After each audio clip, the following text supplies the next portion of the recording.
আমরা তিন ভাই তিন ভাগে কোরবানি দেই। এক ভাইয়ের অবস্থা ভালো, তাই সে বেশিরভাগ টাকা দেয়, আর আমরা অল্প কিছু পরিমাণ শরিক হই।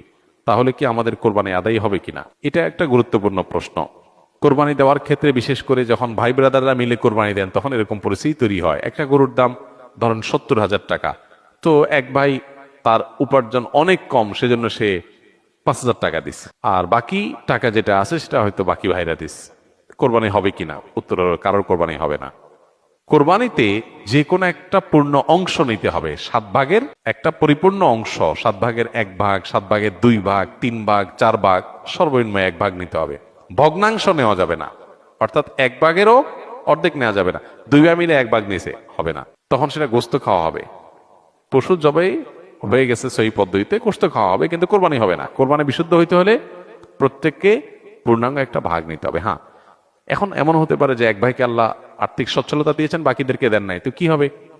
তখন সচ্ছল যিনি, তিনি তার পক্ষ থেকে কোরবানি দিয়ে বাকি সবাইকে, সবার পক্ষ থেকে দিবেন যে ঠিক আছে, তোমার পক্ষ থেকে একটা শেয়ার, তুমি টাকা দিলা না, আমি তোমারটা দিয়ে দিলাম, এটা হতে পারে। অথবা আরেকটা হতে পারে যে ঠিক আছে, তুমি অল্প টাকা কামাই করছো, মাত্র 5,000 টাকা আছে, তুমি টাকা না দিলে তোমার কাছে ভালো লাগতেছে না, তুমি টাকা দিলে তোমার কাছে খুশি হবে, তো সেক্ষেত্রে 5,000 টাকা তুমি আমাকে দিয়ে দাও। এটা কোরবানির শেয়ার না। আমি কোরবানিতে এটা লাগাবো, সেটা ভিন্ন বিষয়, বাট তুমি শেয়ার হিসাবে দিলে না, এটা হতে পারে।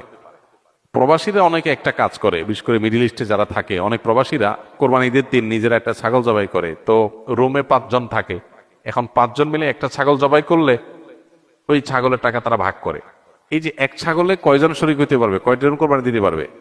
একজন। ভগ্নাংশ দেওয়া যাবে না।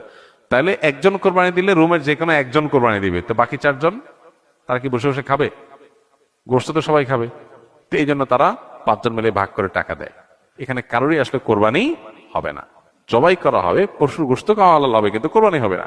যদি কোরবানি হতে হয়, তাহলে এমন করা যেতে পারে, 5 জন মিলে টাকা দিল একজনকে, দিয়ে বলল, ভাই আপনি মুরব্বী মানুষ, বড় মানুষ, বা আপনি যে কোনো কারণে আমাদের থেকে ভিন্নতর, তো এই টাকাটা আমরা সবাই তুলে আপনাকে দিলাম, কোরবানিটা আপনার তরফ থেকে আপনি দেন, সবটা একজনের হলো, গোস্তটা সবাই খাইলো। বা এই বছর আপনার তরফ থেকে হলো, পরের বছর আমরা আবার সবাই টাকা পয়সা দিলাম, ভাই আরেকজন হলো, টাকা আপনাকে দিয়ে দিলাম আপনার তরফ থেকে হোক, কোরবানিটা একজনের হবে। ঠিক একইভাবে গরুতে ভগ্নাংশ, এটার ভাগ এভাবে আপনার শরিক হওয়া যাবে না, পূর্ণাঙ্গ একটা অংশের শরিক হতে হবে, তারপরে কোরবানি বিশুদ্ধ হবে।